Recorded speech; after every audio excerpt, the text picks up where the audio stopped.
Joining me live is Lynne Gallagher, CEO of Energy Consumers Australia. How are you this morning, Lynne? Morning, Janie. So I'd love to get your thoughts on the Labor Party saying that the spike is due to a policy failure after 9 years of coalition leadership. What do you think about those comments? Well, what the Labor Party is really talking about, and this was discussed widely in the election, is where we're going in the future, what prices could be or should be further down the track. What the minister or incoming minister is pointing to is that investment is the pathway to cheaper prices in the future. But there's also a real problem about prices today, and that's really what the news this week is concerning households and small business. And in our view, power prices are going to stay higher for a while. So we need concrete help for people and businesses that are going to struggle to pay higher bills. We just heard our reporter Jessica Maggio saying that we're going to see like a 19.7% jump in some small businesses. How long do we expect these prices to be up for, do you think? Well, as I said, they're going to stay up for a while. I mean, as long as the world price of coal and gas stays up, then we can expect prices in Australia to also stay high. There are some things that are going to be unwound, but as I've said, we know that there's a big investment that has to happen to switch from coal-fired power stations to renewables. So in the longer term, things should look much better, but there's a long way before we get there. So as I said, I think we're not going to see, even if the war in Ukraine ended tomorrow, and we wish that would happen, we're still going to see world prices stay high, and so we're still going to have high prices in Australia. Yeah, you're absolutely right. And you talk about the transition, the Albanese government saying that it will transform the energy grid to 82% renewables by the end of the decade. How feasible do you think this is, in your opinion? Well, I think there's a lot of uncertainty around this. I think it's always good to set aspirations. I think the Australian people on Saturday, whoever they voted for aspiration and bigger aspirations. What I would caution, though, is we need to trust the engineers, trust the people who have to make this happen. We're all aspiring to a 100% renewable grid, but it is trickier to keep the power on. We've got some good people on the job. So that's going to affect, I think, how fast we can get there. But I think I can assure people that reliability and security are top of mind for the people who keep the power on as well.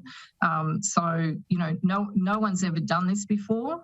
Australia's at the frontier of running a grid based on 100% renewables. So let's aspire to get there as fast as we can, but also to keep reliability and security in mind as well for all Australians. In the meantime, though, what can businesses and people do? Some of the basic things that we can lower our costs as consumers and retailers?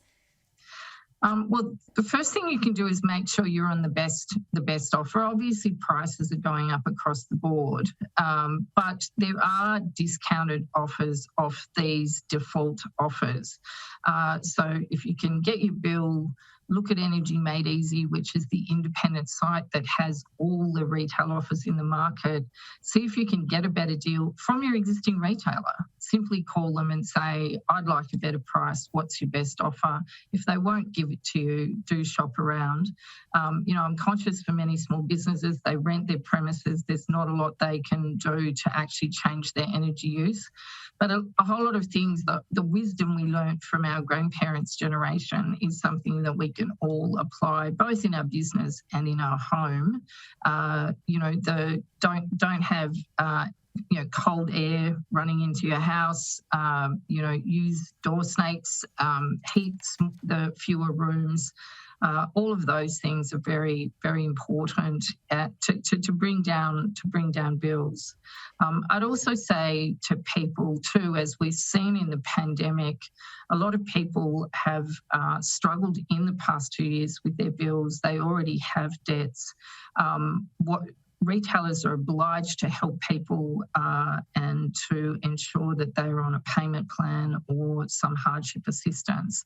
So we really are encouraging people, don't suffer in silence, don't wait, get help, speak to your retailer, get a plan that's going to help you manage your bills, but also do what you can to bring your energy use down and manage it better. It is amazing how, you know, you can change habits, little ones and easy ones, but then you can save so much with what you were mentioning before. And, you know, even switching the lights off at the wall and so forth, and having a hot water bottle instead of the heater and extra layers. It all sounds simple, but it does add up, because we don't have only the electricity bills. We've got petrol prices on the increase, and you know, the cost of living going through the roof. So every little bit helps. What are your thoughts on the vouchers that we're seeing in New South Wales, the $400 vouchers? Do you think they're a good idea, and other states and territories should follow suit? Yeah, look, I think it's a great idea. All the states are contributing. There's various measures, cost of living rebates, and ways of reducing the bill. The way you get those is slightly different in each state. So again, look into it. We'll have details on our website. energy.gov.au is another website that has information on those rebate schemes from government. We often find that people don't get those rebates when they're entitled to them. So we're really encouraging people to look into that. Queensland perhaps has one of the better schemes in that it automatically comes off your bill. So when you open your bill, you'll see that the Queensland government has already credited or made a payment.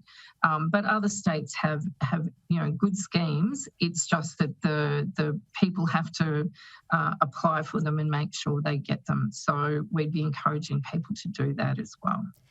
Well, Lynne, thanks so much for joining us, and really appreciate your time and expertise. Lynne Gallagher, CEO of Energy Consumers Australia. Enjoy the rest of your weekend. Thanks, Jamie.